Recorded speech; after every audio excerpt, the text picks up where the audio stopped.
కి రాష్ట్ర వాళ్ళ పార్టీ ఆఫీసు నుంచి కనీసం ఆ రోజు జరిగే గుడివాడ కార్యక్రమానికి అటెండ్ కమ్మంటే కూడా అవుతానని చెప్పి ఒక ప్రైవేటు కారులో సంతకం పెట్టి కనపడకుండా వెళ్ళిపోయాడు.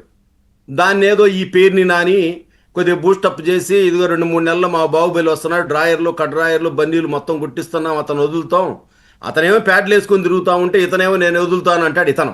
అతను ఎక్కడ వచ్చే పరిస్థితిలో ఇవాళ కనపట్టల్లా. ఆ రోజు ఎన్నికల కౌంటింగ్ రోజు బయటికి వెళ్ళాడు, ఇద్దరు అన్నదమ్ములు, ఇద్దరు వంశీనా అని.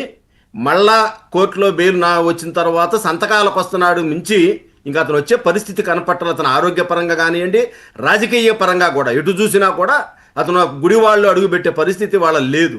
దానికోసం జగన్మోహన్ రెడ్డి ఏంటంటే కొద్దిగా గొప్ప ఎవడైనా మంచి అరా ఉంటే ఆ నాయకులు వాళ్ళని ఆకర్షించే పరిస్థితిలో వాళ్ళు లేరు, జగన్మోహన్ రెడ్డి లేడు. జగన్మోహన్ రెడ్డికి శాడిస్టులు కావాలి, ఆ శాడిస్టుల కోసం వెతుకుతా ఉన్నాడు.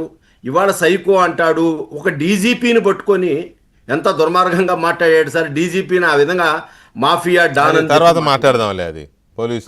సరే సార్, ఇది ఇంతవరకు వస్తే నేను ఈ లోకేష్ గారు దాని మీద అతనికి బాగా పట్టుకుందండి. ప్రతి 2 రోజులకి రోజుకి కూడా లోకేష్ గారి మీద ఒక ట్వీట్ పెట్టడం.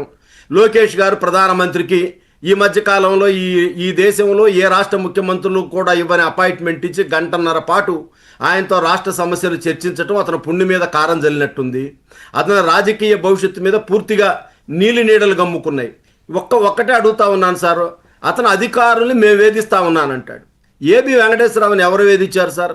ఏపీపీఎస్సీ చైర్మన్ ఉదయ భాస్కర్ని ఎవరు వేధించారు? అట్లానే ఎన్జీ రంగా వ్యవసాయ విద్యాలయం వీసీని ఎస్సీ ఎస్టీ కేసు పెట్టి దామోదర్ గారిని ఎవరు లోపల ఇచ్చారు? అట్లానే ఎన్వి రమణ గారు చీఫ్ జస్టిస్గా అసలు పనికిరాడు అని చెప్పి ఉత్తరాలు రాసింది ఎవరు? అట్లానే జాస్తి కృష్ణ కిషోర్ ఐఆర్ఎస్ అధికారిని భయపెట్టి పంపించింది ఎవరు? జైలుకు పంపిస్తామని చెప్పి. అసలు ఏపీపీఎస్సీలో ఒక పోలీస్ ఆఫీసర్ని సెక్రటరీగా పెట్టేసి అదనపు బాధ్యతలు ఇచ్చి పిఎస్ఆర్ ఆంజనేయుల్ని పూర్తిగా గ్రూప్ 1 ఉద్యోగాలు అమ్ముకునే పరిస్థితికి తెచ్చి ఇవాళ జైలు పాలైన అధికారి ఎవరు?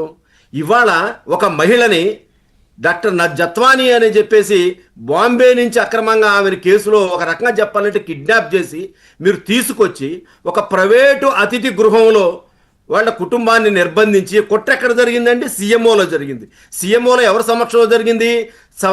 జగన్మోహన్ రెడ్డి ఆదేశాలతో సజ్జల రామకృష్ణారెడ్డి కనుసన్నల్లో జరిగింది. ఇవాళ వాళ్ళందరూ కూడా ముద్దాయిలు.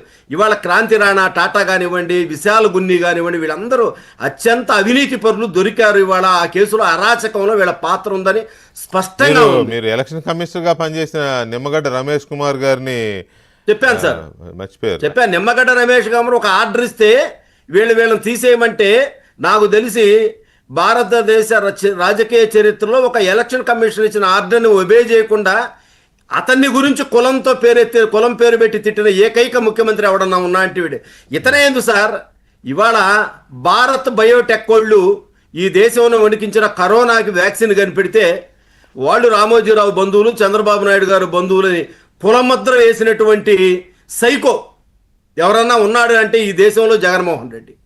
అటువంటి జగన్మోహన్ రెడ్డి సంవత్సరం నుంచి దిక్కుదోచక ఫలితాలు వచ్చిన రోజు దగ్గర నుంచి 4 సంవత్సరాలు కళ్ళు మూసుకోండి, 3 సంవత్సరాలు కళ్ళు మూసుకోండి, నిన్నటి వరకు కూడా ఏ కలుగుల్లో దాక్కున్నారో తెలియదు. ఇవాళ రప్పా రప్పా రప్పా అంటున్నారు.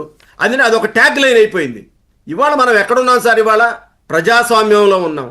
డాక్టర్ అంబేద్కర్ గారి ప్రజాస్వామ్యం నడిపిస్తా ఉన్నాం. ఆ ప్రజాస్వామ్యంలో ఉండి మేము సినిమాల్లో ఉన్న సినిమాల్లో ఏం జరిగితే